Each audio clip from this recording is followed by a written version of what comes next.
Il était une fois une femme qui n'avait qu'un seul enfant. Elle l'aimait évidemment de tout son cœur. Seulement un jour, malheureusement, cet enfant vint à mourir. Moi, je sais qu'il a souffert cette journée-là et que c'est moi qui voulais pas qu'il s'en aille. Elle se sentit alors complètement envahie par la tristesse. Elle ressentait une douleur immense. Je peux pas dire aujourd'hui que j'ai vraiment accepté, quoi. J'aimerais bien pouvoir me dire qu'on peut se reconstruire.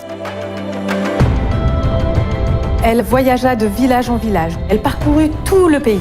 Donc, comme tu m'as demandé, c'est des gens qui viendront à nous, des gens qui ont perdu un enfant, qui ont traversé cette épreuve et qui ont des choses à partager. On va passer par les plus beaux endroits de la Drôme. Et puis avoir quelques surprises sur le chemin. Pour toi, qu'est-ce que c'est la mort? Comment est-ce que tu as trouvé du soutien? Je me sentais coupable de vivre encore. Je donnerai tout pour ne pas avoir vécu cette épreuve. Et la souffrance était insupportable. Je voulais y mettre fin. Qu'est-ce qui a fait que tu as tenu justement jour après jour, qu'il y a eu d'autres pensées qui sont venues et qui étaient plus fortes que ça? Qu'est-ce qui t'a aidé à te reconstruire?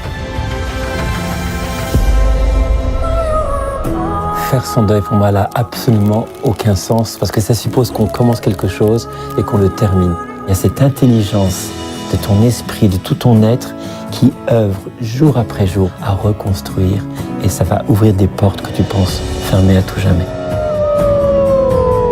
Ou on passe nos jours à l'hôpital et en dehors à pleurer et à se faire plaindre, ou on fait la rigolothérapie. Les vivants ferment les yeux des morts et les morts ouvrent les yeux des vivants. Je voudrais dire à tout le monde, mais oui, ça vaut le coup de vivre, ça vaut le coup d'accepter. Amande, fais tout ce que tu peux pour vivre.